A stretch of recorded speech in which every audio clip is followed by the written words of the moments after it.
So I saw Fred VanVleet from the Toronto Raptors decided to not renew his contract for his final year and will be going into the free agent market, which, I mean, if he's trying to compete, doesn't really surprise me because Toronto's kind of, unfortunately, always been the no man's land for the NBA, which is a shame because Toronto in Canada is a beautiful city, but people really don't like playing there or like staying there. They've had a huge issue of star players that have just always wanted to walk out, with Vince Carter, T-Mac, or not T-Mac, I'm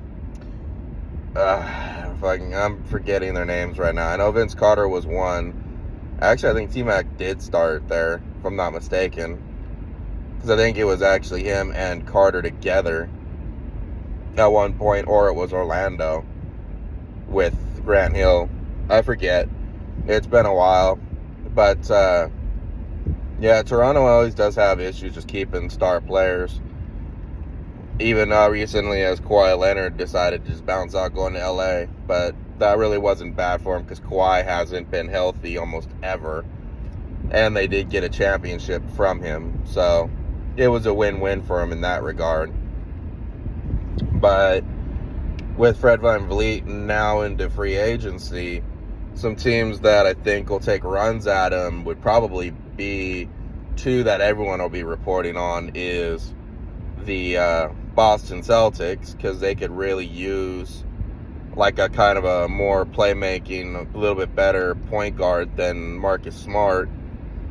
And the Phoenix Suns, I think, will also probably make a run now that CP3 is also going to be possibly gone. And granted, the other catch that always could happen is there could always come to be a possible sign-and trade between either one of those two teams, where maybe they bring CP3 back with one or two other players to trade for VanVleet on a sign-and trade where Fleet gets his money and they still get some players back instead of nothing.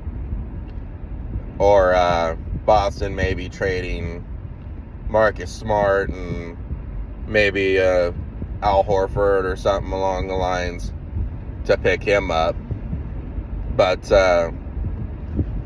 some other teams I think that he could possibly end up getting looked into is the Lakers, which I hope they don't, because since I'm a Kings fan, I really don't want to see the Lakers get anything good. Another one could also be the Clippers, because they're not bringing Russell back, but they don't really have much money themselves. So VanVleet might get stuck where he might have to do like some form of sign and trade with the Raptors, so that way he could get paid and the teams could pick him up. But who knows? It'll be interesting to see where he goes, though, because he is a very good player. But let me know where you guys think he might go and some potential sign and trade options if he goes that route.